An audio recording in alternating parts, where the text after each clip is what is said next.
and get this all going here. Whenever you're ready. All right, we're ready. All right, good morning. Going to go ahead and call to order the meeting of the Placer County Board of Supervisors for Tuesday, December the 3rd. We will begin this meeting as we do all of our meetings with a salute to our country's flag. We're going to ask Mr. Leopold if he'd lead us this morning. I pledge allegiance to the flag of the United States of America and to the republic for which it stands, one nation, under God, indivisible, with liberty and justice for all. Thank you. All right, consent. I understand we have an item that we need to pull off of consent to address. Yeah, item 19E. 19 Echo E. Yes. All right. Let's find that real quick.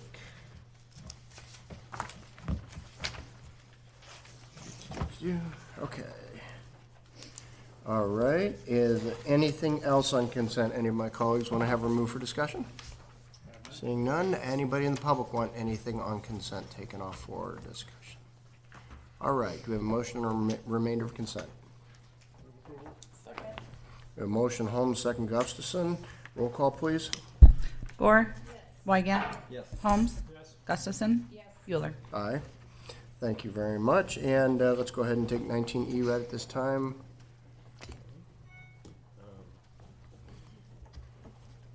I believe Kevin Bell's here. All right. Good morning, Chairman Euler, members of your board. I'm Kevin Bell, the Deputy Director of Public Works.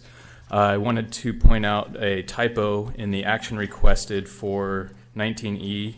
The dollar amount for the deferred fee agreement should be $17,713, not $17,313. Okay.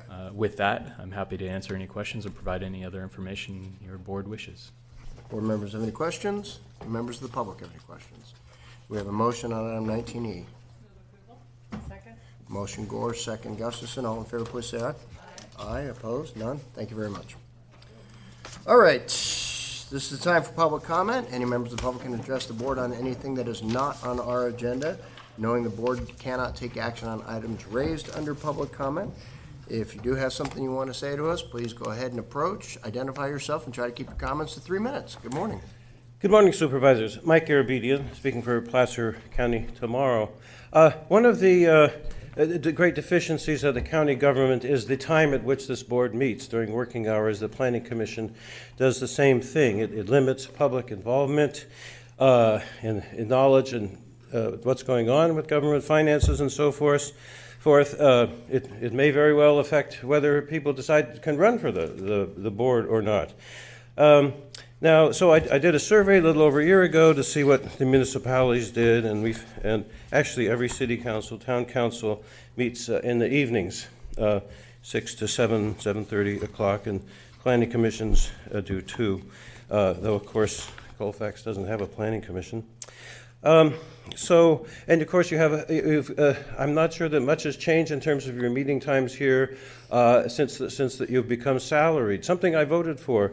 I thought it would help bring a better in government and more involvement, and I think you need to, especially when there are serious matters or very active matters of public consideration, do that far more for your regular meeting items. And I'm thinking especially of the budget workshops, where often there's a meeting in the morning and then there's a break and then the workshops in the afternoon. I've been to some of those, very informative, very necessary, but I think that's a kind of example that needs to be changed. Thank you. Thank you. So I actually want to address that because when I served on the board the first time, we tried it. And if you go and look at the minutes of our meetings back in 93, I want to say it was 93, 94 where we tried it, we moved to evening meetings. And for maybe the first couple of meetings, we did get some more people showing up. And then it became exactly like every other meeting that we had had before that. But the one thing that it did do is increase our payment of overtime to staff who were required to stay into the evenings for the meetings. So we saw our overtime costs go up, but we didn't see our attendance go up, which is why we switched back from evening meetings to our morning meetings. So we did give it a try. But Well, it's not my- you to, have that historic perspective. It's been a long time, maybe time to try it again, and my Right, involvement. and now we can actually watch it online at our leisure at home at any time we want. Back then, we couldn't do that. I'm not sure that works for men. You have meetings and up there in Tahoe, you can't even comment from down here, much less. Absolutely, we take public comment down here from Tahoe all the time. Yeah, but I think when the meeting is up there and we want to address something on the agenda that's up there, that is different. You are right. That is So- one area that our technology folks are still trying to solve that mystery for us. Well, good. So I think it's time to reconsider. A lot has happened to the county, very different. The population has changed. Many people who can't afford to live here anymore are leaving. The time, the ability to know what's going on with the budgeting and it affects everybody, I think is really important. It sounds like the board agrees, having tried it once. Thank you. Thank you. All right, anybody else? Todd, your light's still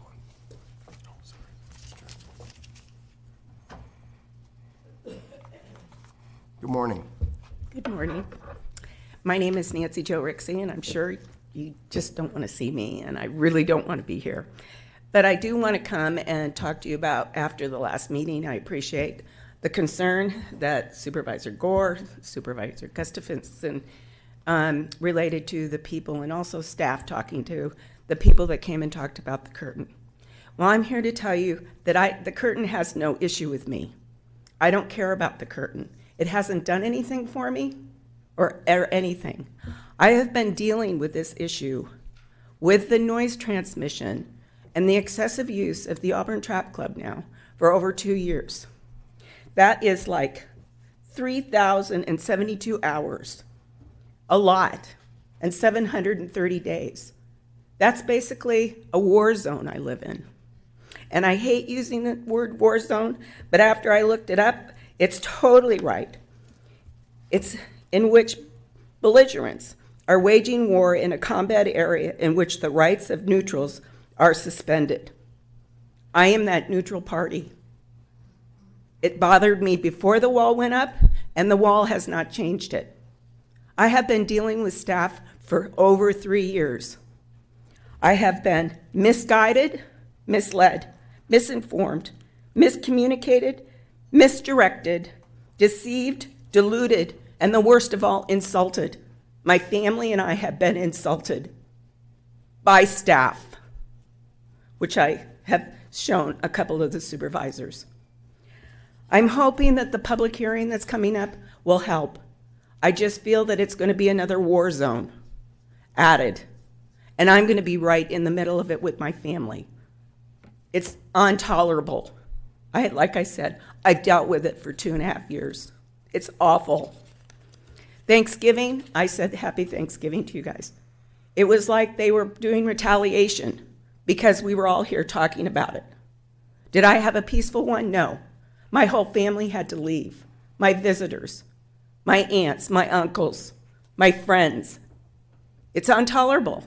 I'm not asking for the ATC to close down. I'm asking them to be considerate, to come and talk to the neighbors. I went and talked to them. They escorted me out with guns. It's not right. It's totally not right. So you will be seeing me again, because until the noise transmission is dropped down to where it is acceptable for health and safety issues. So please, take this into consideration. Also, I want to wish you a Merry Christmas. Thank you.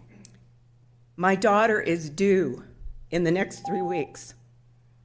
Her worst nightmare is bringing her new baby home to a war zone, to shooting. Mine is too. Merry Christmas. Thank you. Merry Christmas. All right, anybody else under public comment? Yes, sir, good morning. Good morning. My name is Charles Triana. I found it to be very important to introduce myself and some of the issues that's happening with healthcare, for people having a full understanding of what is and isn't covered with their healthcare, especially for people entering retirement, into Medicare and that custodial care portion. I really wanted to involve myself in the community in ways of giving people the information to empower themselves to maximize their retirement with their retirement benefits and understand what is and isn't covered. You know, I've personally seen it where it's cost people their retirement, their dignity, and you know, it's something that I want to be involved in my community with. So in saying so, you know, I appreciate the opportunity to speak and, you know, to get the chance to meet everyone here as well. Thank you. All right, thank you. All right, anyone else under public comment? Okay, seeing none, we'll go ahead and move on from public comment to board member and county executive reports. Any of my colleagues have anything to report out at this time? Supervisor Gustafson? Yes, and I don't see anybody up in the Tahoe office, but I wanted to report an incident that occurred over Thanksgiving and commend the board for your support on the short-term rental ordinance. We had a carbon monoxide issue in a short-term rental over the Thanksgiving holiday, in which 2 members of the family went to the hospital thinking they had altitude illness, and it turned out to be carbon monoxide. The fire department was then called to go rescue the rest of the people at the home. There were 11 others. There were 13 in total staying in a home. I don't have all the details yet, but I just want to alert the public as well as thanking my colleagues for supporting the short-term rental ordinance and how important it is when you rent a home to check out the carbon monoxide and the smoke detectors. We have so many people vacationing, not thinking about these issues, and they need to be aware. So as we get more details, I'll let you know, but thankfully we can say we have an ordinance that will take place, that will be enforced after the first of the year, and that we are going to educate owners of these types of homes that they must have proper installation of those that equipment. Apparently the furnace was not installed properly, and these were the first renters in it since that occurred. Supervisor Weigand? Yes, I was not at our last meeting because I was down in Long Beach at a California State University Board of Trustees meeting where we were an informational item for them as it relates to the prospective satellite campus with California State University, Sacramento. Dr. Nelson, president of California State University, Sacramento, did a great job of describing essentially the partnering that is going on here, bringing this opportunity to us, and we're going to be, the project is going to be an item on their March agenda. Great. All right, thank you. And then my colleagues will recall that a couple meetings ago, we embraced the Safely Out project. Gary Dietrich was here talking about the Safely Out project, and we allocated $50,000 for that. Yesterday, Gary and Don Natoli, our colleague from Sacramento County, where they have also committed $50,000 to kickstarting the Safely Out program down there. Gary, Don Natoli, and I met with, I'm going to forget his name, Rise Williams. He's the Senior Advisor for Emergency Preparedness and Response for Governor Newsom. To talk about the Safely Out program, he made us aware the state actually has $20 million set aside for exactly these kind of preventative measures, and the fact that Placer County and Sacramento County have taken the step of putting up local dollars means that we are very well positioned to have a decent chunk of that coming our way to help our at-risk population. But of significant interest to me was the fact that at the end of that meeting, he turned to me and he said, I want you to know that we are as concerned as you are about the public safety power shutoffs. And he actually had my letter to the governor that we authorized at that meeting, my letter to the governor. And so we spent a little time talking about the public safety power shutoffs and what it is they plan to do, working with local communities, raising some of the concerns that particularly Supervisor Gustafson and Holmes have raised, given the nature of their districts, and the impacts on some of our smaller communities, Forest Hill, Colfax, some of the steps that they intend to take over the summer to better prepare those communities for the eventualities of future public safety power shutoffs. So it was, I almost was embarrassed that we all of a sudden you pulled this out while I'm sitting in this other meeting, but it was obviously impactful enough to them to where he felt a need to follow up with me personally. So I thought that was encouraging.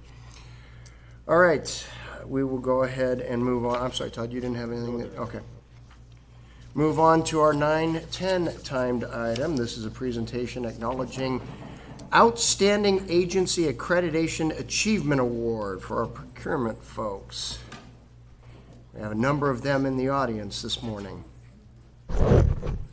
Good morning, Chair Euler, Morning. members of the board. Jane Christensen from the County Executive Office. I'd like to invite Brett Wood and his procurement team up for this recognition. I'm pleased to share with the board some good news this morning that our procurement team was awarded the 2019 Achievement of Excellence in Procurement Award. This is an award granted to only 42 counties nationwide, and in fact, our team was awarded this distinction for the 17th year, something that only 33 agencies in the entire country have ever done in the history of this program.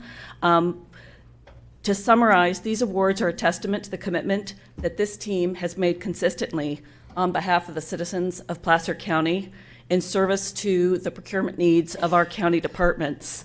They have done much to improve standards to assure Placer County stays current with the most innovative and effective and cost-effective Yes.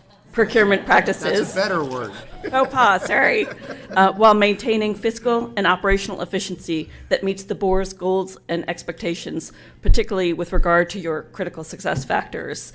So with that, I hope you all join me in recognizing the significant achievement of this team, and congrats to Brett for leading them all. Brett, do you want to say a few words? What we'd like to do is just express our thanks for the board and the leadership of the county in making it possible for us to both apply for and receive these awards in recognition across the United States, because these are things that are recognized throughout our peers and our groups, and we appreciate the board's investment in that. Thank you.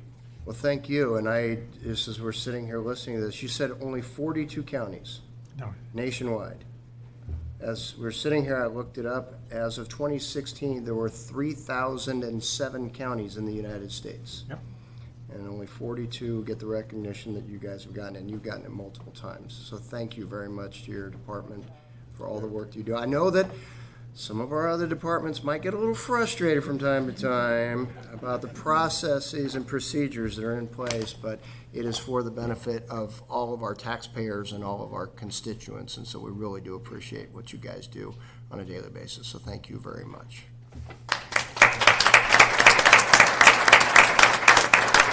And I believe we have a photographer there, so if you'll just turn around and gather up and get together, we'll get your photo, and then I'm sure our fine public information folks are already working on a press release.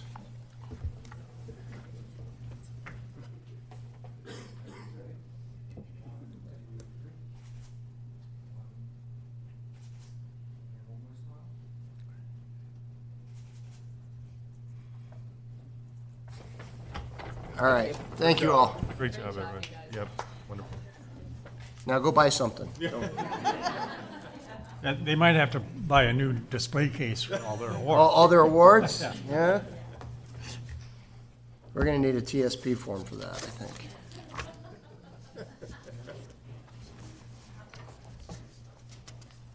All right, we'll move on to our 9:20. We're right there, right? We're right there. Yeah, 9:20. Our 9:20 timed item is the annexation to County Service Area 28, Zone 232, Placer Vineyards. Oh, good morning. You're already there. Good morning. I'm right here. Good morning, Chair Euler and board members. My name is Sarah Gilmore, and I'm here on behalf of the Environmental Engineering Division to present on the Placer Vineyards Property 19 annexation. As stated in your board memo, we're requesting the board open a public hearing to adopt the resolution, which is included in the staff report, and this is to annex a portion of Property 19 into the boundaries of the County Service Area 28, Zone of Benefit 232, Placer Vineyards. Placer Vineyards development is located in the southwest portion of the county, and on February 5th of this year, the board established the initial boundary of this zone of benefit, which consisted of properties 4B and 7. This portion of Property 19 consists of approximately 282 acres located southwest of the intersection of Palladay Road and Baseline Road, and the development is consistent with the Placer Vineyards specific plan zoning. For this property, no annexation fee is required as the development is constructing its own infrastructure, and there is a Placer Vineyards impact fee program currently in review by county staff, which includes the sewer infrastructure. Staff supports this request, and in order to move forward, we request that your board open the public hearing, adopt the resolution in the staff report to annex this portion of Property 19 into the boundaries of County Service Area 28, Zone 232, Placer Vineyards. That's a mouthful. All right. Board members have any questions? Seeing none, we'll go ahead and open the public hearing at this time. Any members of the public wish to address the board on this item? And we will close the public hearing, bring the item back to the board for action. A motion Gore, second Holmes. All in favor, please say aye. Aye. Opposed? None? Thank you very much. Thank you. All right, let's jump to department head item. Let's get Tim up here on the permit fees.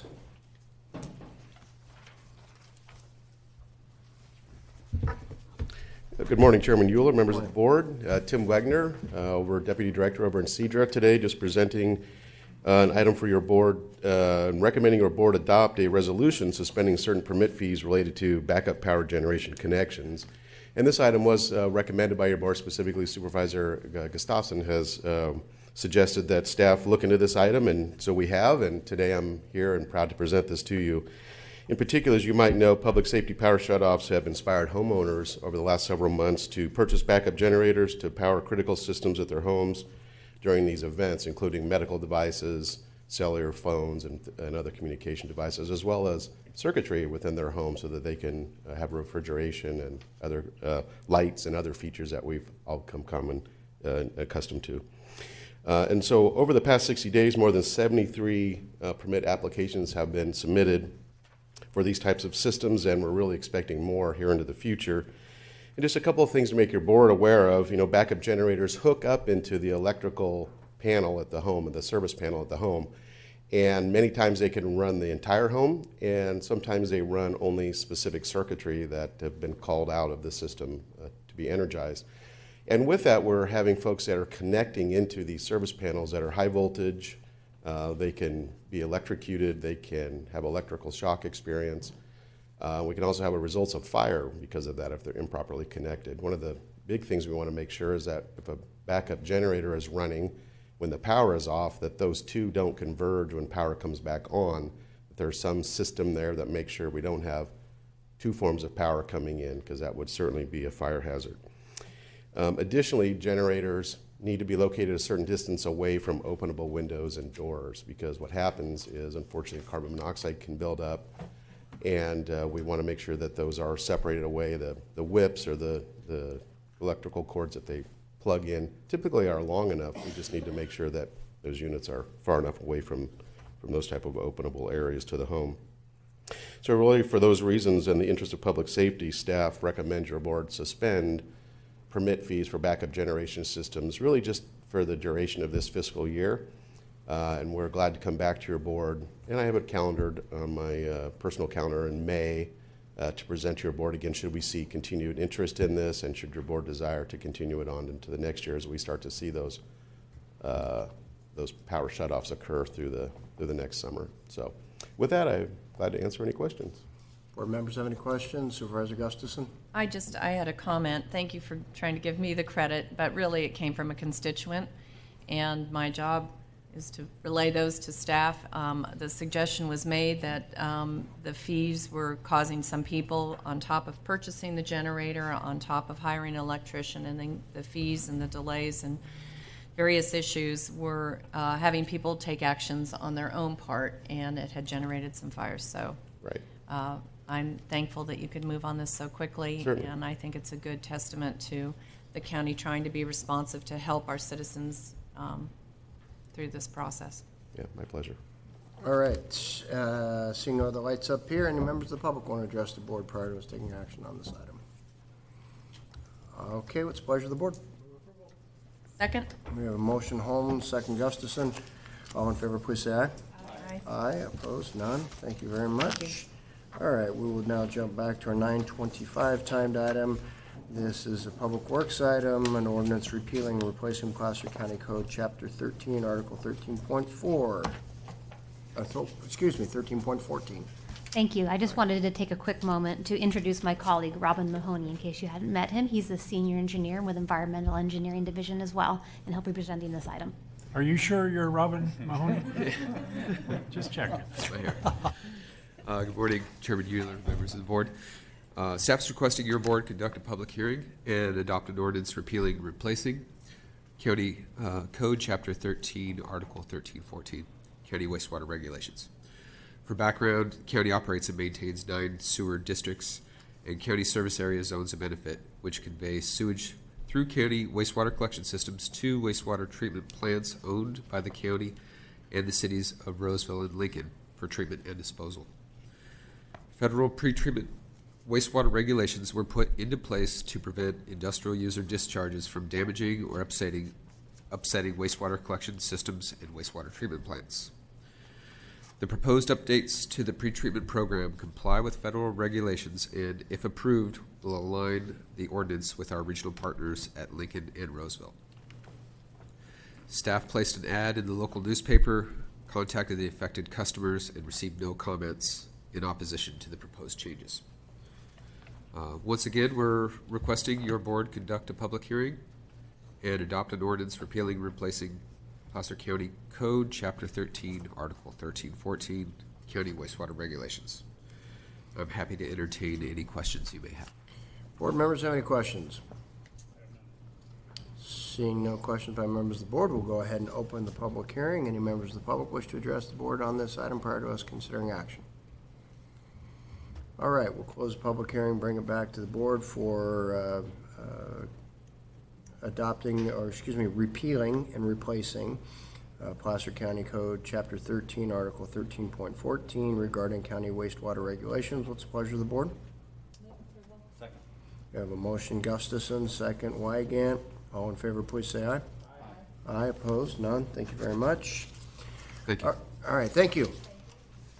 Let's go ahead with our 2 adult system of care items, if we could, at this time.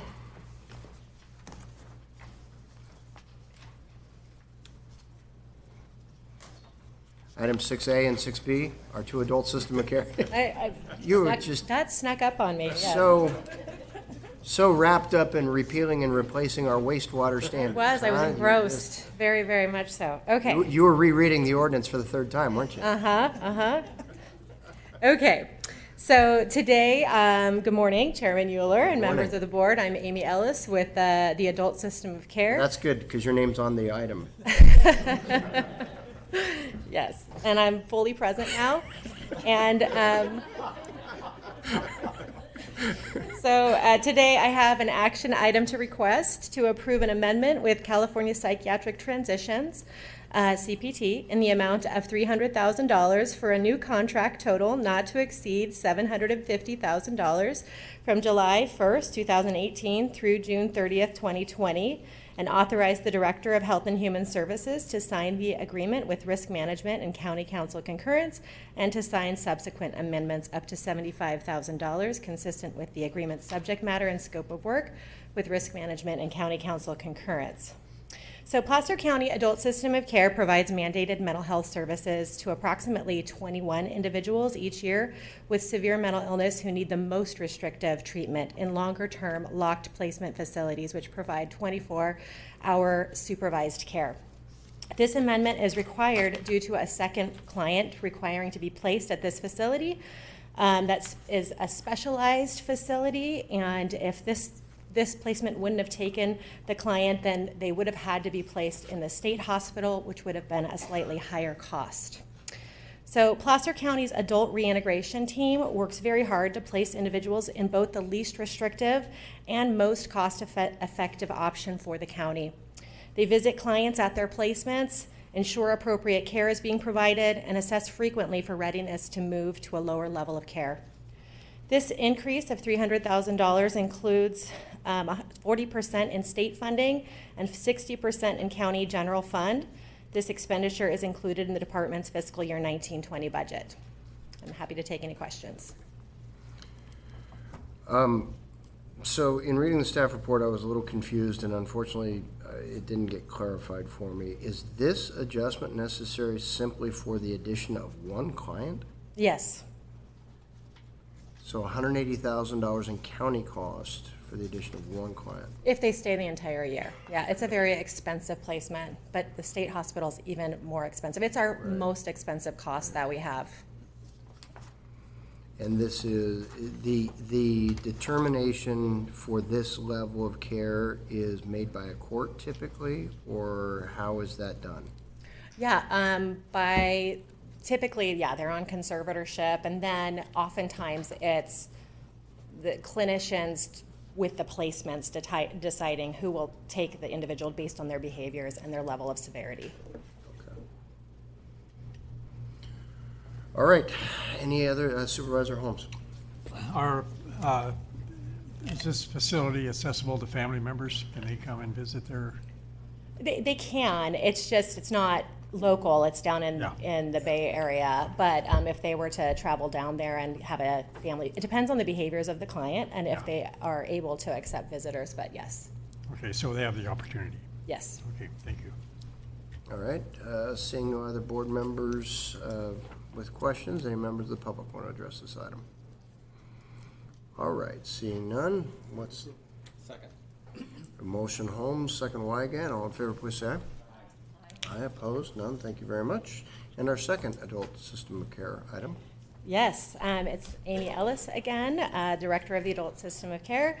I'm bringing forward an amendment with the California Department of State Hospitals. California Mental Health Services Authority, CalMESA, and participating counties for the purchase of state hospital beds. This is an MOU. This action is to approve an amendment to our MOU with the California Department of State Hospitals, DSH, California Mental Health Services Authority, CalMESA, and participating counties for the purchase of state hospital beds for participating counties, extending the term by 1 additional year from July 1st, 2016 to June 30th, 2020, and authorize payments made to date, and authorize the Director of Health and Human Services to sign the amendment and subsequent amendments with risk management and county council concurrence. So the board approved Placer County to participate with CalMESA in the purchase of state hospital beds back in January 5th, 2016. It was amended with approval from this board to extend through June 30th, 2019.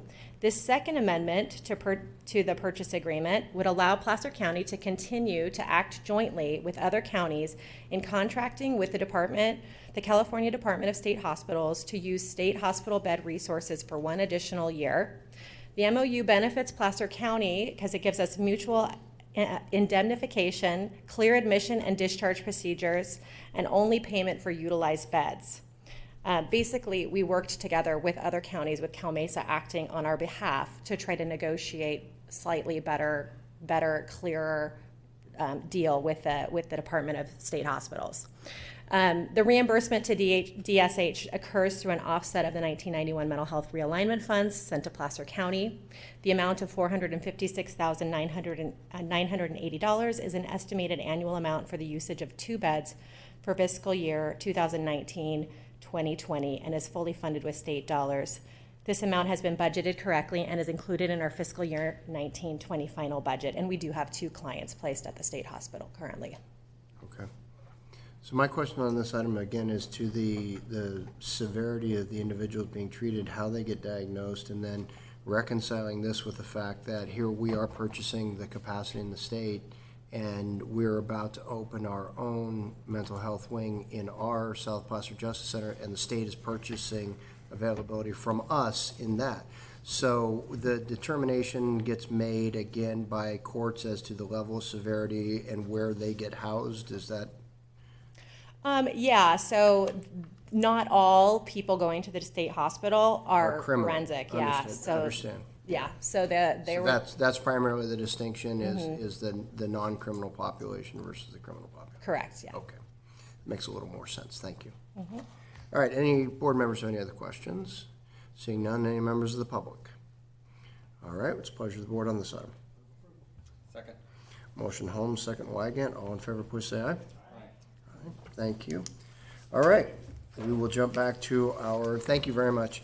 We'll jump back to our 9:35 timed item to receive an update on the goings-on down at our fairgrounds.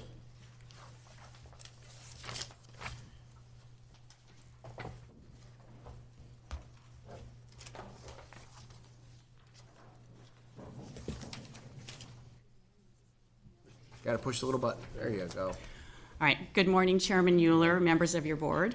My name is Susie Vos, Senior Project Manager with the Real Estate Services Division. I'm here along with Mark Rideout and David Attaway, who's somewhere, CEO of Placer Valley Sports Complex, to provide you with an update and annual report for the Placer County Fairgrounds. Mark and I will be requesting an increased contract approval threshold from $20,000 to $50,000 for Fairgrounds Hall and grounds rentals, and we are also seeking your direction related to dissolving the Fairgrounds Revitalization Committee. Placer County Fairgrounds. Here we go. The Placer County Fairgrounds comprises 61 acres of county-owned property surrounded by the city of Roseville. Operations and management of the fairgrounds is the responsibility of Placer Valley Sports Complex through the assignment, assumption, and operating agreement approved by your board in March of 2017. The agreement described assigned responsibilities from the Placer County Fair Association to Placer Valley Sports Complex, PVSC, the new official operator. PVSC conducts and promotes events including community functions, the All-American Speedway, and the Placer County Fair that has been held at the site since 1937. The Placer County Fair Association was incorporated as a nonprofit in 1937 for the purpose of promoting the first Placer County Fair. Throughout the following decades, the Fair Association successfully promoted the county fair with varying levels of financial support from the state. During the economic downturn of 2008, the Fair Association experienced a dramatic reduction in state funding. And in 2015, your board approved a loan to assist in fairgrounds operations. The Fair Association borrowed a total of $85,000 and repaid $55,000 to the county. On December 18th, 2018, your board forgave the $30,000 outstanding amount and approved an additional grant of $30,000 to the Fair Association to pay its remaining creditors. Fair Association board members worked diligently to transfer personal property to PVSC and to satisfy outstanding obligations. On May 13, 2018, the Secretary of State filed a nonprofit certificate of dissolution. And to conclude its affairs, the Fair Association provided the county with a check for $3,666, representing its remaining assets. The Placer County Fair Association is now considered formally dissolved.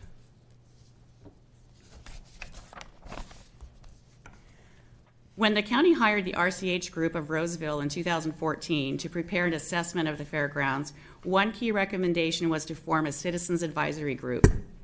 On January 6, 2015, your board appointed 11 members to the Fairgrounds Revitalization Committee, known as the FRC. I noticed several members of the FRC are here today, including Madeline Miller. I'd like to recognize Lee Bastian and David Henry. Through its 21 meetings over 2.5 years, this body provided invaluable input to the county regarding the following objectives, including youth, community, health, education, authenticity, identity, tradition, and quality. With the repairs project finished and the event center nearly completed, staff believes the Fairgrounds Revitalization Committee achieved its objectives and exceeded all expectations to service for the county. Operational turnover of the fairgrounds property from the Fair Association to PVSC occurred on July 1st, 2017. PVSC completed a $10 million renovation, funded in part by a $2 million county contribution per the operating agreement. PVSC's repairs project team of Coastal Partners, Williams & Padden Architects, and Roebland Construction renovated Jones & Johnson halls, including new restrooms, lighting, and HVAC. Livestock barns, Washington Boulevard landscaping, and site amenities were also improved. Following your board's meeting on December 18, 2018 in Johnson Hall, PVSC continues to make improvements to its sound and projection systems so it can attract a broader spectrum of events. PVSC continues to rent fairgrounds facilities for private and community events such as crab feeds, fundraisers, dances, family reunions, weddings, quinceañeros, concerts, trade shows, animal shows, corporate picnics, business meetings, scout meetings, service group meetings, school functions, sporting events, and more. Improved access and parking help to attract a wide variety of professional and entertainment events. And associated with the renovations project, PVSC rebranded the premises as At the Grounds.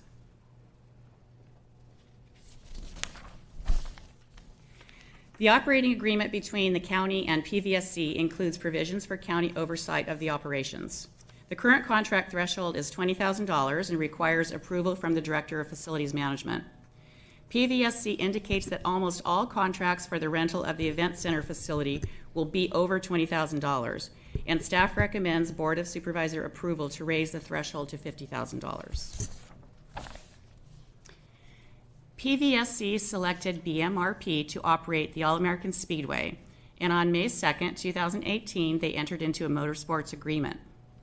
BMRP monitors sound at every race, practice, and test and tune to make sure cars are under the 90 decibel maximum noise level.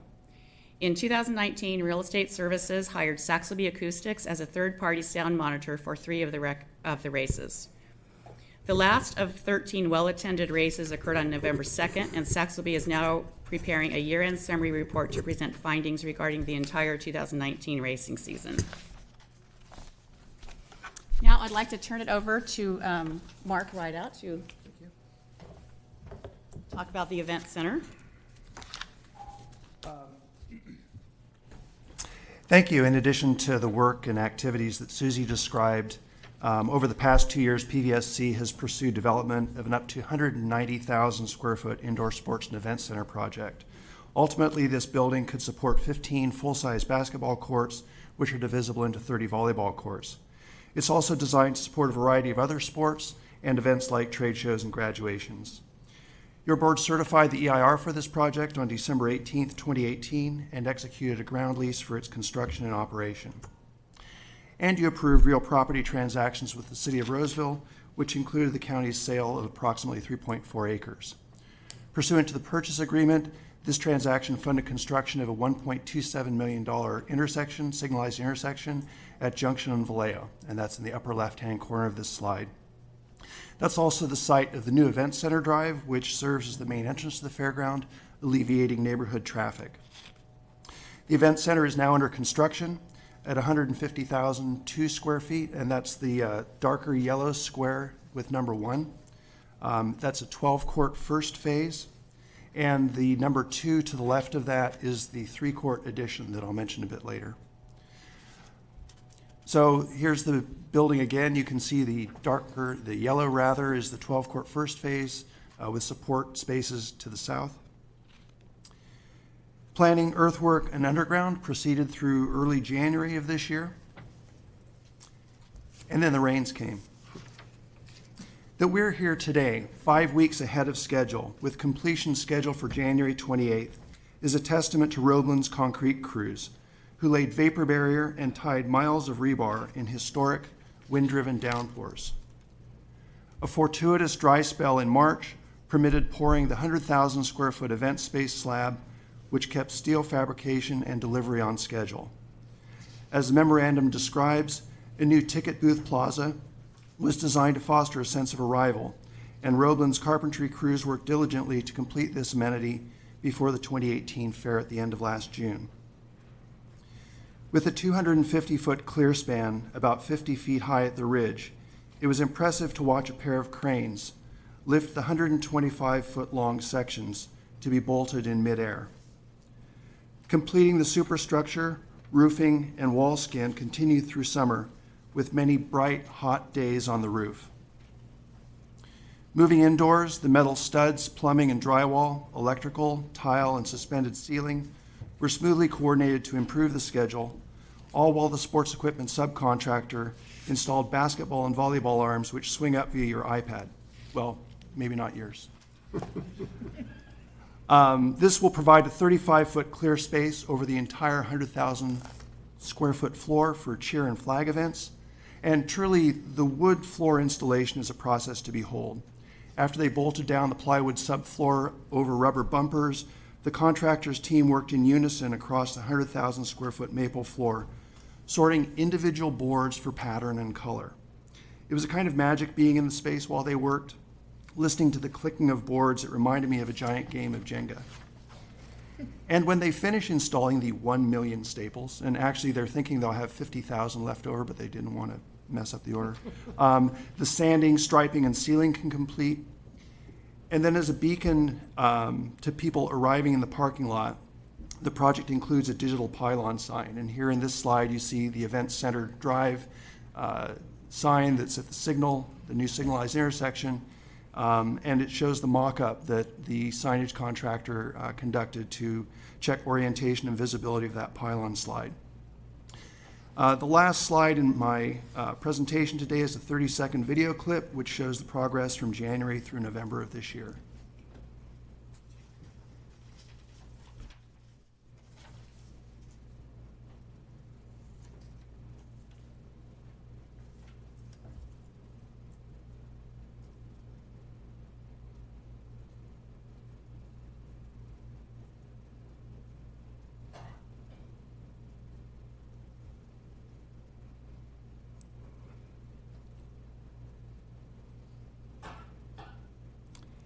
It has truly been a pleasure to work with your board, the Fair Association, the Fairgrounds Revitalization Committee, and PVSC to develop and implement this vision for the fairgrounds. We look forward to the next chapters as the other elements permitted by the EIR come to fruition, like the 6,000 square foot culinary building and the 3-court addition to the event center.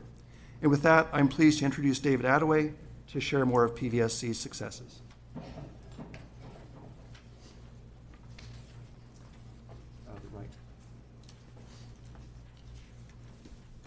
Good morning, Chairman Euler and members of the board. I'm pleased to be here today to share with you a little bit of what's happened in the past and also a taste of the future. It's hard to not talk a little bit about the big project too. But first, some fair statistics. One of our challenges and one of the issues that the board asked us to do is help revitalize the fair and create a sustainability path for it. So in 2019, we were able to increase revenues by 26%, and the basics of business decreased expenses by 26%, so our loss was down 72%. All the time, attendance and ticket sales were up 20%. That's unusual in the fair world right now, but we have quite a ways to come back to get our fair back where it should be. Still exhibits, I'm very proud of our team. Not only did adult entries increase by 78%, which is phenomenal, and the youth entries increased by 35%.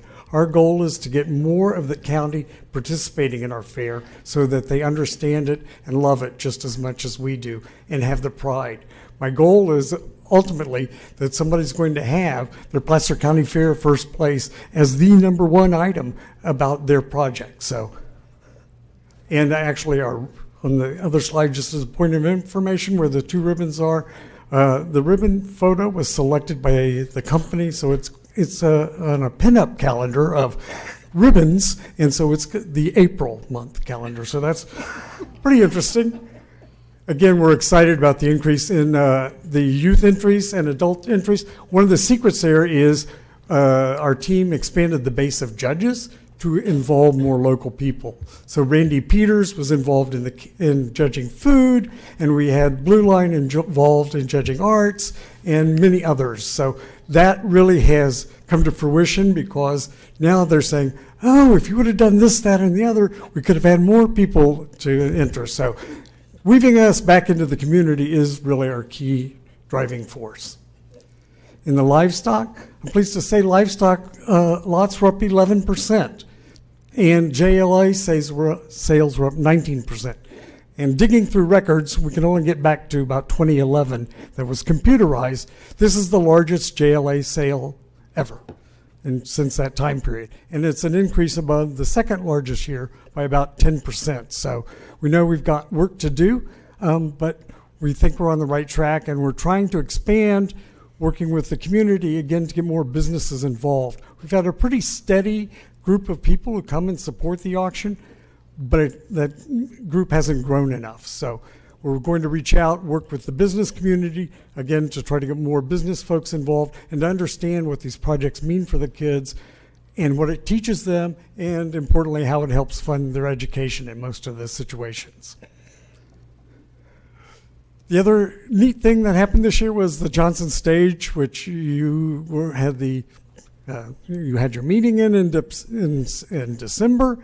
We were able to turn it into use for more of the acts. So we had a community stage on Sunday, which brought in various community groups. So they performed, again, bringing more people back to the fair, getting an understanding of what's going on. And those type of things help lead to our 20% increase.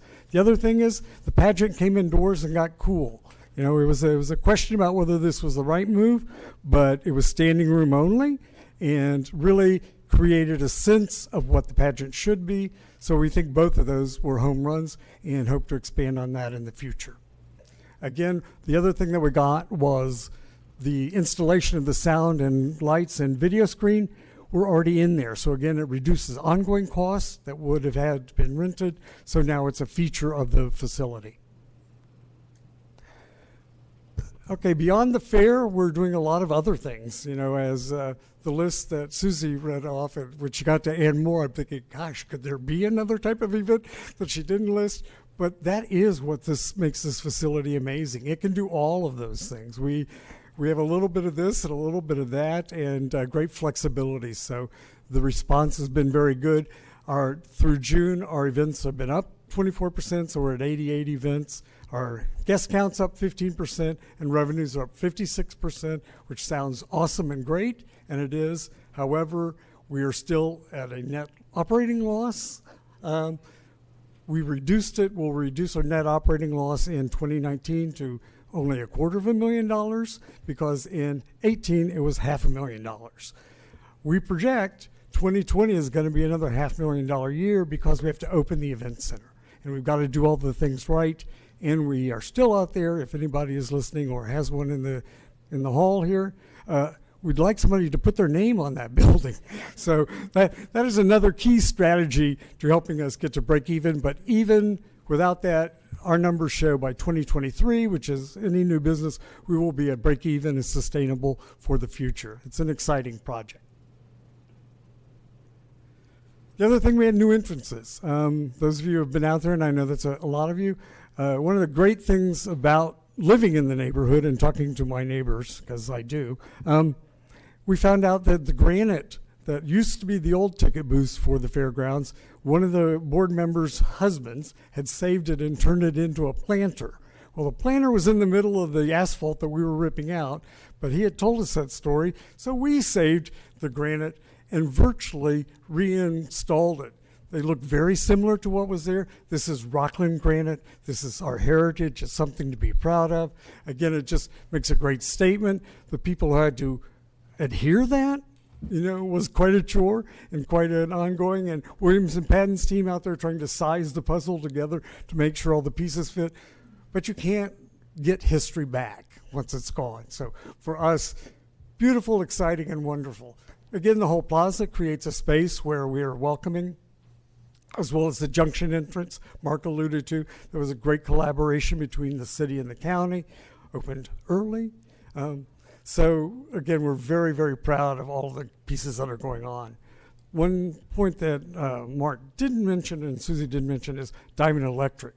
Not only just Roebland, but was out there in that water because we did stay ahead of schedule. Throughout that, and there aren't very many projects that went through the rain that we had that can say that. And those guys went above and beyond.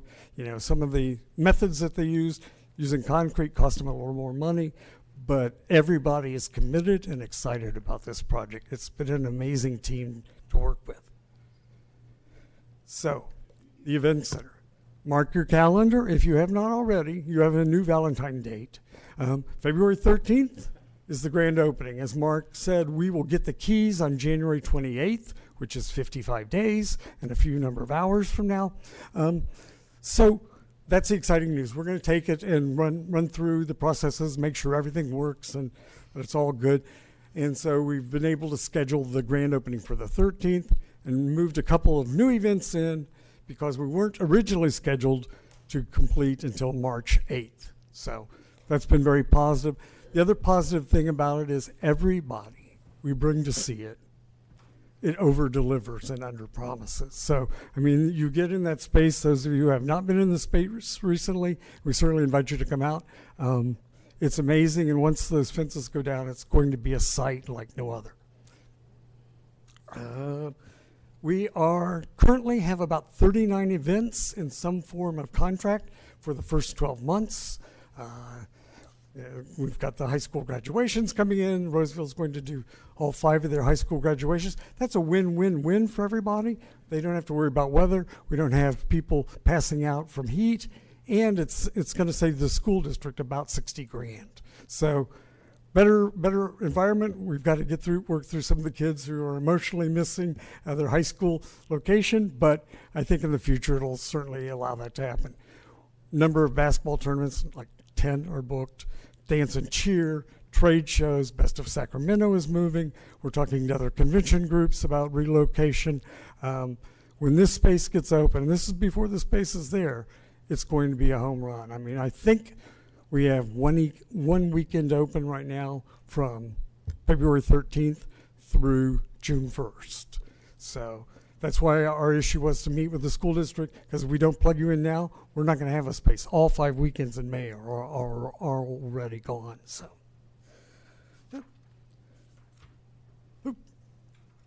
So again, if you have any questions, I'm around. And again, it's been a pleasure. This project, you know, I learned the 2 most exciting phrases for a developer, which is ahead of schedule, and we would be under budget, but we're going to spend all the money we got, so we just keep adding projects to it. So we're going to be on budget. Everything that we said we would deliver in the package will be there, plus some more. So again, your team, our team's working together in our group. It's been an amazing, amazing time period, and I hope you're going to join us, and you should be very proud. We had the Deputy Secretary for California Food and Agricultural Division come out and tour the site. I think some of you had mentioned it before. They're looking at this as a prototype. How do they help solve some of their other fairground issues that are throughout the state? So that was very exciting. Mark and I got to tour him, and again, tremendously excited about what you're doing there. Thank you. Thank you. All right, we'll take it back to staff just to summarize the action requested before we get to board comments and questions. You want to just summarize your last? Yes. Okay. Thank you, Mark. The action requested indicates on the screen, staff is seeking an increased contract threshold to $50,000, and staff is seeking your direction related to the dissolution of the Fairgrounds Revitalization Committee so we can return to your board at a subsequent meeting with necessary dissolution actions. And that's it, and we are happy to answer any questions from your board. All right, we'll start with Supervisor Holmes. Yes, thank you for this amazing presentation. I'm really excited about what we've seen, and it wasn't too long ago Supervisor Euler and I toured the old fairgrounds, and we had serious doubts about how that was going to move forward. So this has really exceeded my expectations, and again, I'm excited about the events that are going to be happening there. I do have to point out that there's another member of the Revitalization Committee in the back, Ruth Alves, who kept me informed about what was going on in that. So I want to recognize her for being here. So thank you. Supervisor Weigand. Congratulations again. Ditto everything that Supervisor Holmes just said. And David, I haven't seen that much enthusiasm since my grandkids last Christmas. So I'm focused on the holiday season. I actually have a small, old 4-H'er guy question, so it might have to give me that information. But on the livestock, junior livestock auction, the 20-ish% increase, was that, a function of price increases and or pounds, number of exhibits, so forth and so on? And if you can give me that later, if you don't have it now, that'd be great. Yeah, thanks. Supervisor Gore. Thank you, David. Appreciate the update, and thank you to the Revitalization Committee members. The fact that the fairgrounds is at where it's at really has a lot to do with the input that you all gave.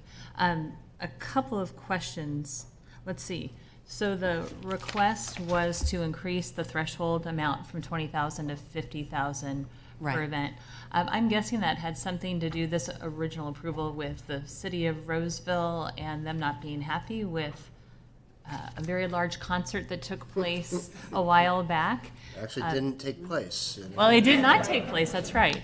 So that being said, I think that approval originally was so that we could have appropriate sized events for the fairgrounds. You can let me know if that's correct or not correct, but when it comes to the signalization, the better parking, the new entrance, I'm thinking that changes the dynamics of the fairgrounds for bigger events. But also, to what extent are you interacting with the city of Roseville to make sure that they don't have concerns about very large events and making sure they can provide fire and public safety?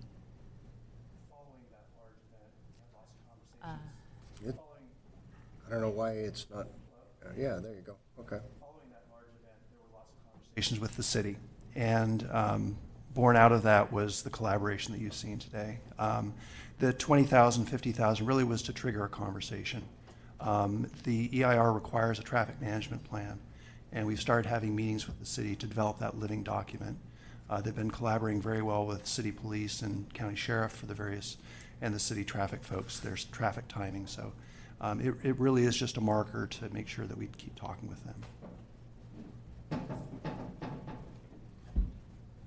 And if I might, the city of Roseville, as the city of Lincoln and the city of Rockland, have seats on our board. So anytime they have any issues, which about anything, we're all in the same room talking about them. So we want to make sure it works. If anything, we've probably downscaled the maximums event people at one time, because the site just really has a good number to it, and we think that's probably in that 8-ish to 10-ish category.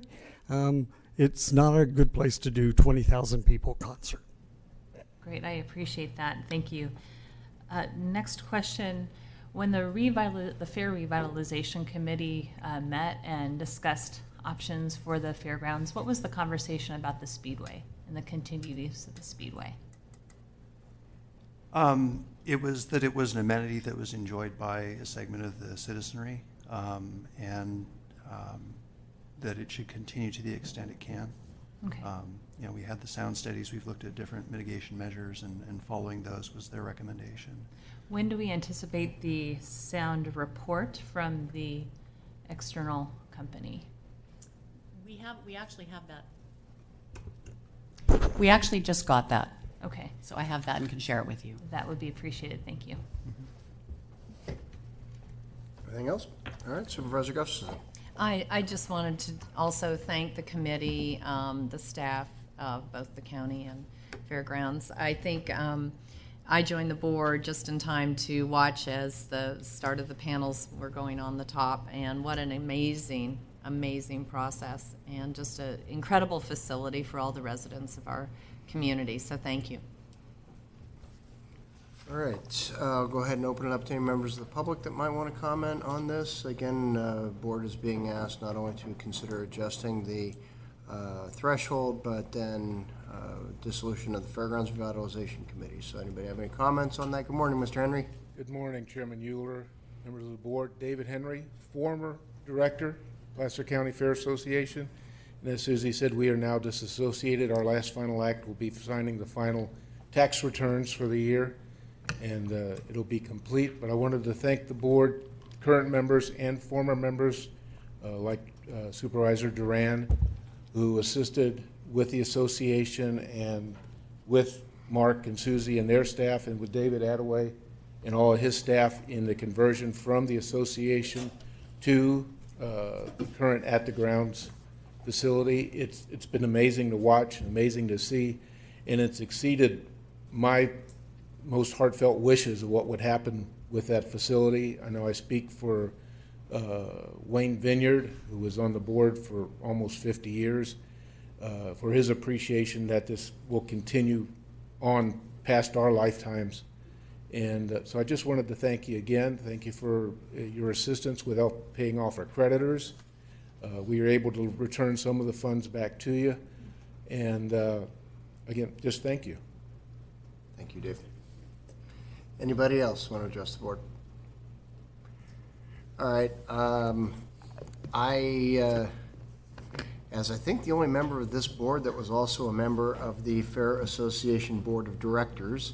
When Norma Santucci decided she had served long enough and created a vacancy, I was appointed to fill her vacancy when I left this Board of Supervisors and served 3 years on the Fair Board back in the mid to late 90s, and got to know the facility well as a member of that board, and got to know the budget well, and got to know the challenges of running the fair well. And seeing this evolution and the engagement by the private sector in this facility, we would not be anywhere near where we are today with the offering that we have at this facility if the private sector hadn't stepped up the way that they did and continue to do. And so I want to recognize not only the Revitalization Committee for the work they did, but the members of the Fair Board for all the years that you kept it going, and you kept working through all the obstacles that the state would kind of throw at us and the funding challenges and all the rest. David, I know that you're aware of some of the concerns that have been expressed to some board members about some of the junior livestock auction stuff that's going on, and I'm sure we have your commitment. You know how important the ongoing presence of the agricultural community as it's reflected in all its facets is at that fair, and I know we have your commitment to work with them to resolve some of those things. And I personally want to thank you, having emceed pageants on the Mayhan stage out of doors for 24 years, sometimes in 106-degree weather while I'm in a tuxedo, moving the pageant inside this year and filling that entire hall to standing room only was a very welcome change after 24 years of being outside. So thank you for moving us in there. It was appreciated by all in attendance, including the two of us, Mr. Ronco and myself, who have to stand on stage in tuxedos. So I think the message from our board is keep up the good work, and we look forward to the Valentine's dance on the 13th out there. With that, what is the pleasure of the board on increasing the threshold? We'll take that item first. Motion Gore, second Wygant. All in favor, please say aye. Aye. Opposed, none. And then direction related to the dissolution of the Fairgrounds Revitalization Committee. I didn't hear any objection from any members of the Revitalization Committee that perhaps it's okay to go ahead and dissolve it at this point. So is that the direction we want to provide? Is move forward and come back with whatever it is we need to formally do that. All right. Thank you so much. All right.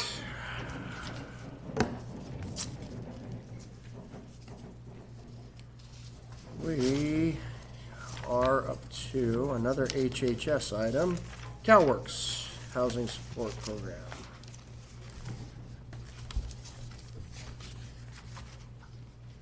Good morning, board members. Chairman Euler, my name is Amanda Sharp. I'm your Human Services Director in the Health and Human Services Department in Placer County. And I'm bringing to board today a request for authorization permitting a signature and acceptance of an increased allocation to a housing support program, which is a Calworks program in Human Services. Our agency has been successful in application for housing funds for this Calworks program, benefiting participants as well as being granted additional funding mid-year from our successful outcomes in this program. In 2019, the Calworks program staff applied for additional funding, requesting a total allocation of $1,006,531 to expand housing services to Placer County Calworks participants.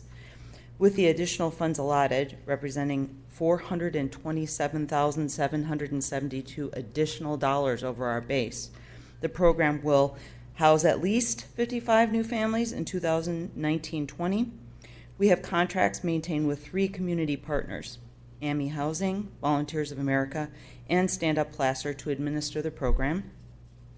The revenue and expenditures will be included in the department's 2019-2020 budget, and expenditures are fully funded through additional state allocation to the Calworks program in Human Services for a total amount of $1,006,531 for the period of July 1, 2019 through June 30, 2020. We have existing contracts, so this is a ongoing allocation. This is just an extension or additional funds that would be added to that.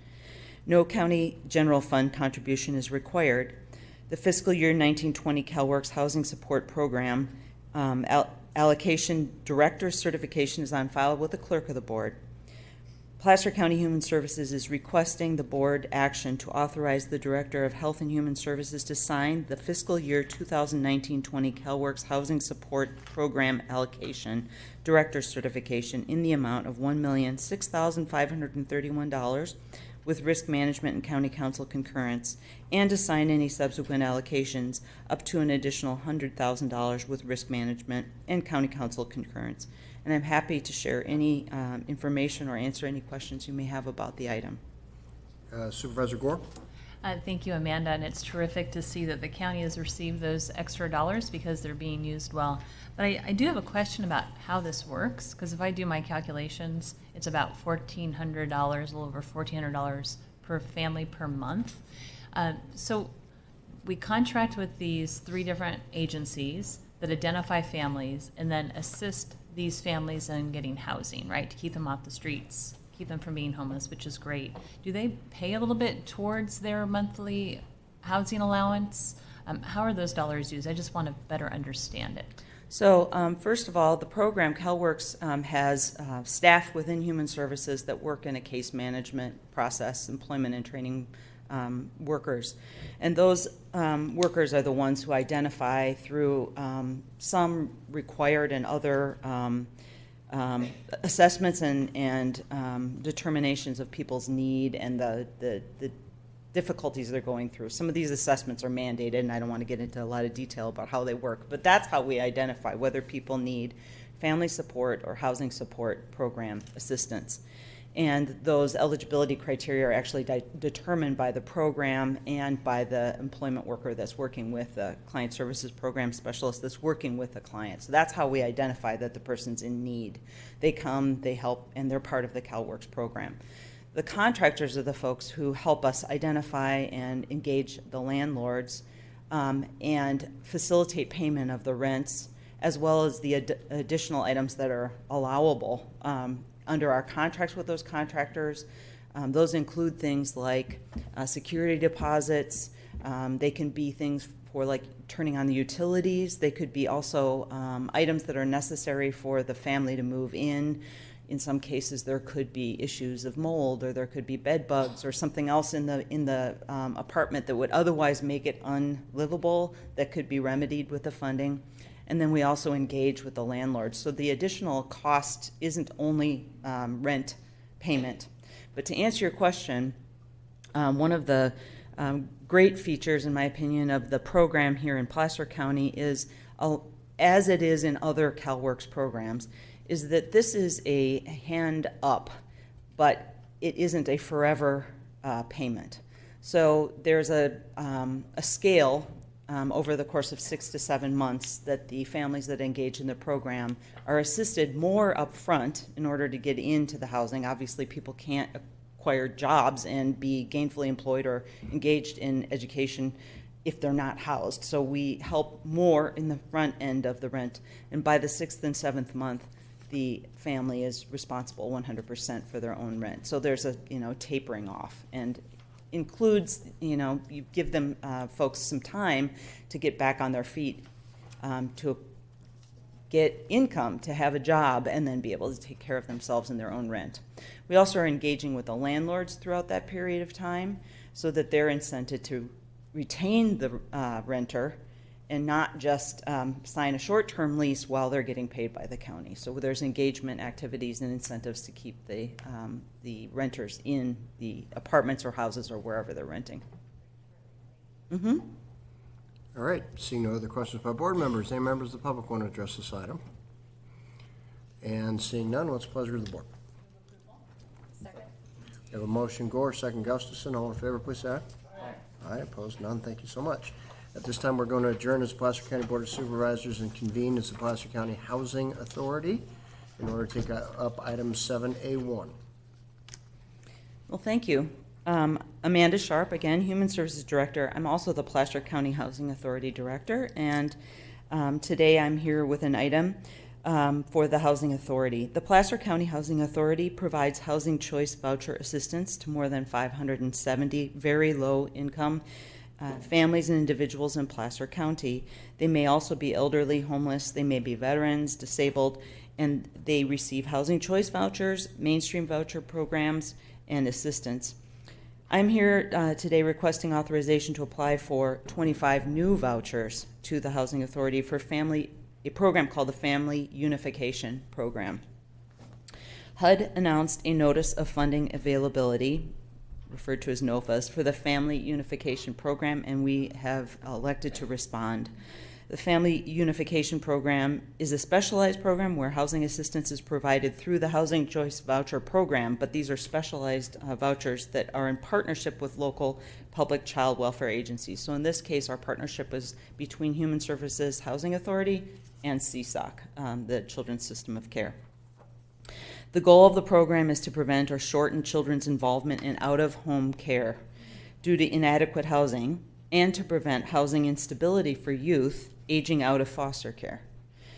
Vouchers are targeted to the following two groups or populations. Number one, the families for whom the lack of adequate housing is a primary factor in the imminent placement of families' children in out-of-home care, or the delay in discharge of the child or children to the family from out-of-home care. So if housing is the issue, this can help alleviate that.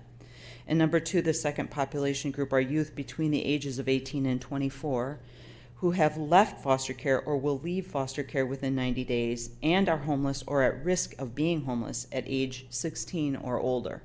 So these are very specialized housing vouchers through the Housing Authority. Placer County Housing Authority plans to submit a competitive grant application for up to 25 vouchers through this program. In addition to the application and other documentation, the Housing Authority would enter into a memorandum of understanding with a number of partners, including the Health and Human Services Agency, Placer County, and the Homeless Resource Council, the Sierras, which is our continuum of care provider, to outline our responsibilities related to use of these vouchers. In order to submit the grant application and all required grant documents timely, the deadline is December 17th, I believe, the Placer County Housing Authority is submitting a request prior to finalizing the required documentation. Any funds that would be received will be included in the department's fiscal year 1920 and 2021 budget. The Placer County Housing Authority requests the board action to authorize Placer County Housing Authority Executive Director or Designee to apply for, accept, and sign all required documentation as required by the U.S. Department of Housing and Urban Development, that's HUD, to receive funding for up to 25 housing vouchers for this Family Unification Program with County Council concurrence. I'm happy to answer any questions you may have. Board members, any questions on this item? All right, not seeing any, so members of the public. And what's the pleasure of the board? We have a motion and by Holmes and a second by Wygant. All in favor, please say aye. Aye. Aye, opposed, none. Thank you very much. Thank you. We now adjourn as the Placer County Housing Authority to reconvene as the Placer County Board of Supervisors in order to take up our first of a few procurement items. First, a copier device lease agreement. Copier device lease agreement. Okay. Yes, the multifunction. Good morning, Supervisors. My Copier name is and Brett coffee Wood, maker. and I am your purchasing manager. And with Yes. me is Miranda Glick, who is the document solutions manager. All right. We have a plethora of action items today. And what I would propose is we'll go through the action items, give you a brief background and understanding of how we got there, and then should you have any questions, we'd be happy to take those at that point. Okay. To begin with, we're asking for an approved contract amendment with Toshiba American Business Solutions of Sacramento, California for multifunction copier device maintenance and support in an increased amount of $60,000 for a revised maximum amount of $290,000 and extend our existing contract period through February 29th of 2020.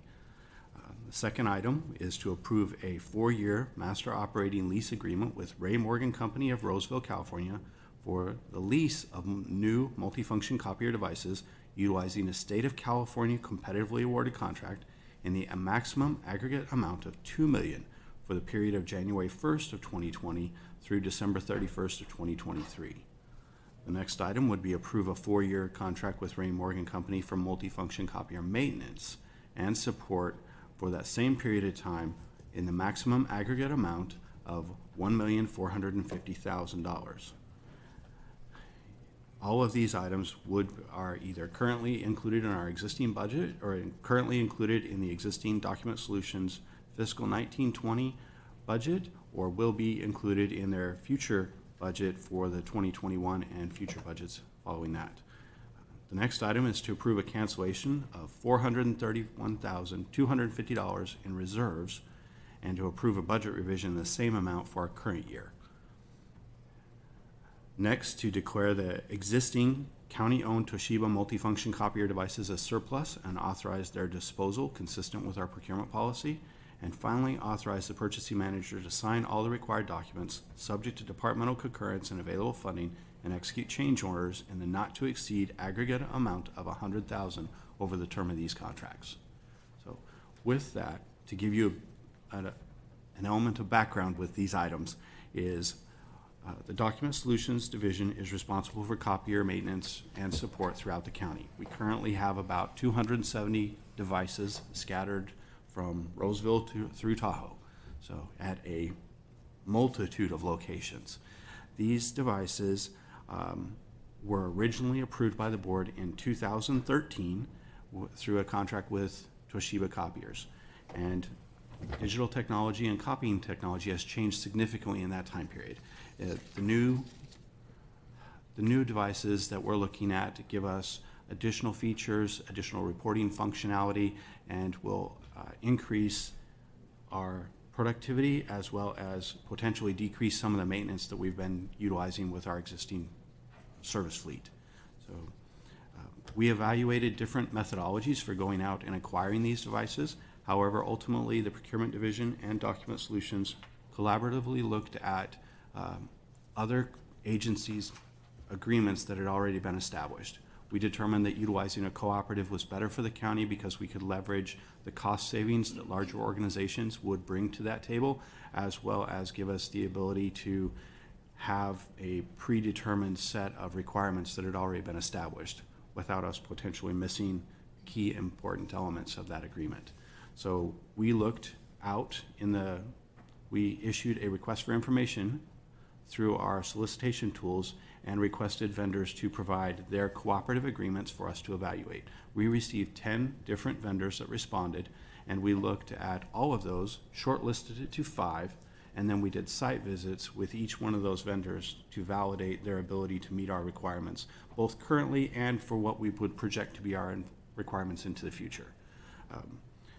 At the end of that as part of that process, we also had staff from Document Solutions, Procurement Services, Information Technology, and one of our largest users, the Health and Human Services Group, sent staff to participate in those evaluations. Following that process, collectively, all members of those groups determined and agreed that Ray Morgan Company of Roseville, California is the most qualified to provide the services to the county at this time.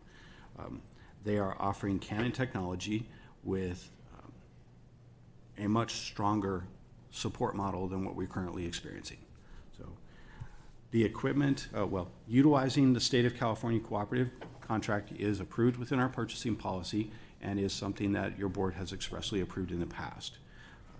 The equipment would be financed by a 4-year master operating lease, and at the conclusion of that lease, the county would have the options to either extend the lease, purchase the equipment outright, or to replace it with new equipment and lease again at that point. So we would have multiple options at the end of 4 years to determine what is in the best interest of the county. The total amount over the course of this 4-year period is and shall not exceed $3,450,000 with the requested action items today, and would be recovered through the Document Solutions charge-up methodology for the printing services that are done through the multifunction devices. With that, we'd be happy to answer any questions that your board may have. Board members have any questions? You now know more about the copier business than you ever thought you were going to. All right, any members of the public? And seeing none, council's appetite on taking everything except item 4 in one motion and then take. Because we reviewing have some awards of contracts, you should do it separate? separately. Okay, each one of them. So I'm not going to read each one, I'm just going to identify by number. 8A1, what's the pleasure of the board? Motion Holmes, second Weigand, all in favor, please say aye. Aye, opposed, none, thank you. Item 8A2. Motion Holmes, second Weigand, all in favor, say aye. Aye, opposed, none, thank you. 8A3. Holmes and Weigand, all in favor, please say aye. Aye, opposed, none, thank you very much. 8A4. Holmes and Weigand, this one we'll need a roll call for, please. Gore? Wygant? Yes. Holmes? Yes. Gustafson? Yes. Euler? Aye, thank you. 8A5. Holmes and Weigand, all in favor, please say aye. Aye, opposed, none. And finally, 8A6. Holmes and Weigand, all in favor, please say aye. All right. The clean sweep over there, the duo of Holmes and Weigand. The entire thing knocked out. Thank you very much. All right. Well, you're not done. I'm not. All right, moving on to 8B. This item for, good morning, your board. Again, my name is Brett Wood, your purchasing manager. I am here today to request your approval of an annual agreement with NetSmart Technologies of Overland Park, Kansas for the Avatar Managed Care Software Maintenance in the maximum amount of $437,000 for the period of January 1st through December 31st of 2020. Funding is provided by the Information Technology Department's current budget. And I'm also asking at this time for your board to approve the option to renew the agreement for 2 additional one-year periods in the maximum amount of $437,000 per year and authorize change orders up to a cumulative maximum amount of $43,700 consistent with our current procurement policy, subject to departmental concurrence and available funding. As background for your board with this, your board approved a competitive request for proposal in 2002 with Creative Social Medics, now called NetSmart Technologies, for the implementation of the Avatar system. This is utilized by the Health and Human Services Adult and Children's System of Care, and the software consists of multiple modules which provide medical support and documentation for those departments. In March of 2018, your board approved a hosting agreement with NetSmart to consolidate all of those modules onto a single platform hosted and maintained by NetSmart in a cloud-based environment. This has allowed the IT department to allocate staff resources more effectively without sacrificing support to HHS staff to utilize this system. In addition, the IT department has determined that NetSmart hosting meets our current information technology standards and ensures that all of the HHS data resides within the United States and meets or exceeds governmental information security requirements. So it is a very secure system. Our current hosting agreement with NetSmart allows them to increase their contract cost by approximately 4% annually, and their current proposed renewal is at $383,569. It is approximately 4% higher than their current agreement, but that is consistent with the agreement that we've executed with them. We are requesting at this time a maximum not to exceed amount of $437,000 in case additional licenses are required. With a cloud-based system, you have to purchase software licenses for each user. So should we have an increased need for additional users, then we would have to purchase additional licenses. So hence the difference between the $383,000 and the $437,000 being requested. That maximum amount being requested should also cover the 4% increases over the next 2 years. With that, I'll request your board's approval. In addition, should you have questions, there are representatives here from both Health and Human Services and Information Technology. All right, questions by board members? I don't see any members of the public. All right, this is one contract with extensions, so we can take this as one. What's the pleasure of the board? We have a motion, Gustafson, second Gore. All in favor, please say aye. Aye, opposed, none, thank you. Thank you. Yes. All right, we're going to talk more dead trees.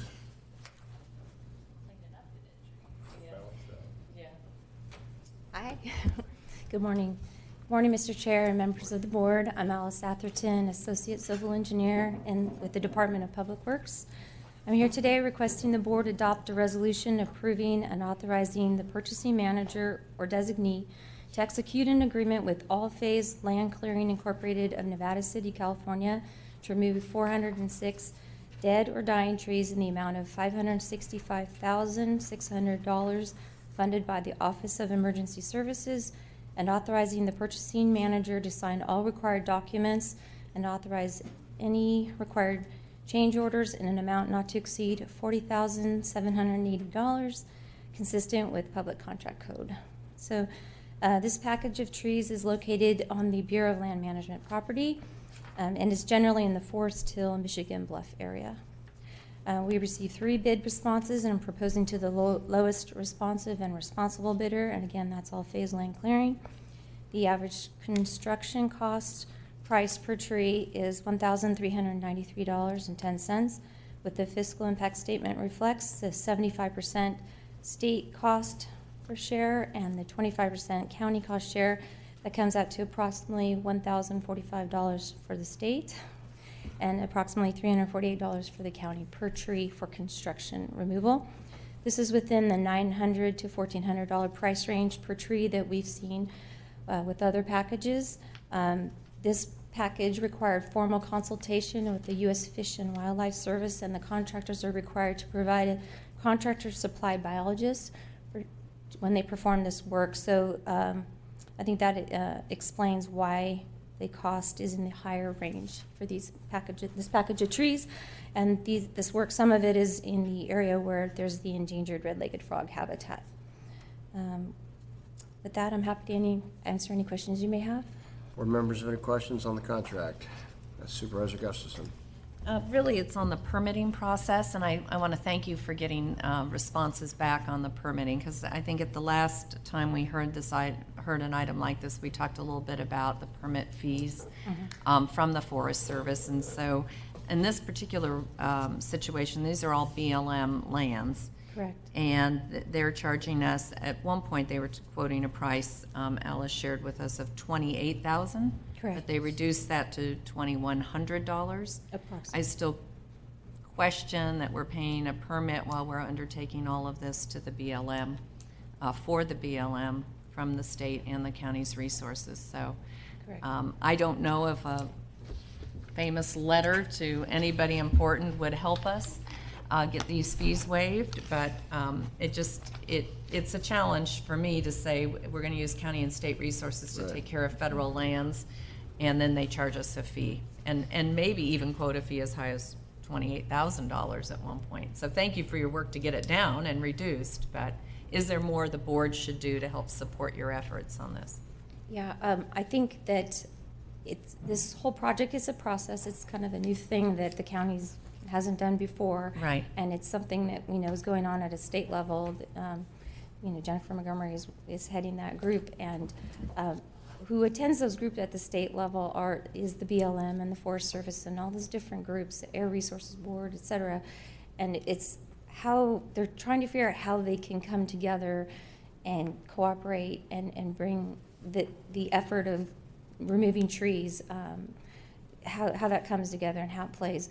The problem with that we find at the local level is that they take direction, from Washington, D.C. So the Forest Service again, and the BLM and the Bureau of Rec.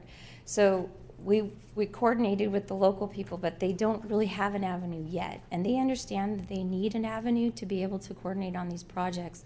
But they're kind of hitting their head against the wall trying to figure out as well. They have people who interpret how they should process the regulations, and they answer at a state level, even though they're local. And again, that moves up further to the federal. So I believe that any participation at a higher level, talking to people at a higher level in those agencies, is needed and would help them and help us. So, but it's just that it's a new arena, and it kind of goes back. What I've learned in this is that it goes back to the rules that came about, I believe, in the 1980s, when they said you can't give away, you can't export trees out of the country, and so they put all these regulations on what they can do in our forests, years ago. So it's kind of it goes back that deep. Yeah. Well, I would certainly support a letter to whomever if we need to go beyond the state to the White House. I'm sure our chairman can sign that letter and have a meeting as well. Well, actually, if I may, so as a result of the last time Alice was before us, we raised those questions. We reached out, I had Landon Wolf reach out to Congressman McClintock's office, and Kim Pruitt is setting up a meeting with Ken Graham and us with the new BLM director in the area. Apparently this person is willing to work with folks, so I believe there's a meeting scheduled, Todd? Yeah, we've actually scheduled a meeting. I know it's coming up here, and I don't know the exact date, but I know we reached out. They are really receptive. I think this is a great item. It's also going to be a discussion you're going to have next week when we talk about legislative strategies, and part of this is, forestry management issues, and I think these sort of activities, and if there is board support for a letter, I think it's consistent with what you'd be proposing in terms of a legislative approach moving forward. Yeah, I think it's appropriate. So we'll bring a letter back for action in a future board meeting. Okay. We'll draft one up and give one out. Thank you. Thank you. All right, meanwhile, any questions on this particular item by board members? How about public? Pleasure of the board. Second. Motion Gustafson, second Wygant. All in favor, please say aye. Aye, opposed, none. Thank you. All right, and our final department item before closed session is committee, commissions, assignments. I know that we're looking at, are we proposing Supervisor Gustafson to swap the roles? Okay, so Larry Sevison would become alternate and you would become the primary member? Yes. Okay. And then at this time, there's no need to make any other committee or commission assignment adjustments? Not at this time. Okay. Was there any board members that wanted, yes, to Well, consider something? unless we're going to look at discontinuing the city-county border committee. Oh, that's right, that's So right, that's we right. have Thank you. been meeting, Yeah. we've been doing 3x3s with Supervisor Euler, myself, and Todd with the mayor and vice mayor of the city of Roseville and their city manager. And that has allowed us to have effective conversations versus the very large border control meeting that nobody talked about anything in those meetings. So I think this would be the time to get rid of that committee and continue with the 3x3s. Yeah, and I did reach out to Mayor Allard, and he's in concurrence that it's probably time for the official border committee to go away. Great. So, I have any, one other question on Sierra Nevada Conservancy. why don't you go ahead and fire up your Sorry, microphone there? I turned it off. You just turned it off, now it's on. Now I can Now it's talk. on, yes, go ahead. I apologize. Sierra Nevada Conservancy. I thought I was an alternate on that. Now it's showing me as primary. Is that new, or have I just been missing it? Anybody know? I thought we put you on as the primary and Okay. kept you as the alternate on TRPA. Okay. That was what I thought we had done. but Okay. Are you? Well, I think we checked into it and we had, anyway. Well, I'd be if you happy wanna to make a serve. change, I this would is- be this happy is to the serve. time. No, I Oh, don't need to okay. make a change. I'd be happy to serve. Okay. All right, so then that one remains consistent. We're proposing to eliminate the border committee and then make the swap on TRPA. Okay, are there any others that anybody's interested in? This is a great time to stick Holmes with committees and commissions that you don't want. Anybody wants to- Yeah. Supervisor White? Just on the Western Placer Waste Management Authority, Yes. in that we have two members, is it also a good idea to talk about Have having two two alternates. alternates? Might not be a bad idea at all, actually. They have two alternates on that. And I'm thinking the original construct of that was to have the county have two votes. Right. As it relates to the membership of the other partners, and I think we need to preserve that in function. Right. Okay, so do you want to do a primary alternate and a secondary alternate as opposed to an alternate for one appointee versus an alternate for another appointee? I think that probably makes a little more sense. Okay. So do either of my colleagues who are not already tied up in the WAPMA want to be the second alternate? That would be you and you. Yes, you and Cindy are the two who are not already designated to anything on that. So it's Western Placer, if it was Eastern Placer, Okay. I'll Okay. be glad to, but All right. Thank you. Yeah, I was gonna say, it's, okay. All right, staff got all those changes, and we'll bring them back and formalize that in a future consent item, I'm guessing. Okay. All right, so no other formal action is necessary on that. With that, we do have a couple of closed session items we'll be discussing. The board will now adjourn to closed session to consider one item of existing litigation and 2 items of real property negotiations. Great, thank you so much.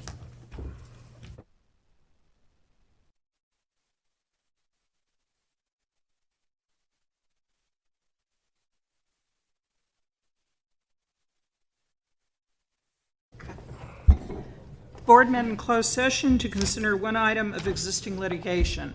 The board heard a report. No action was requested or taken.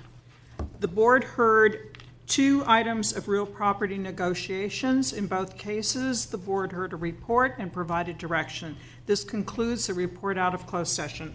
Thank you. Having completed all other items agendized for today, we'll adjourn to our meeting of December 10.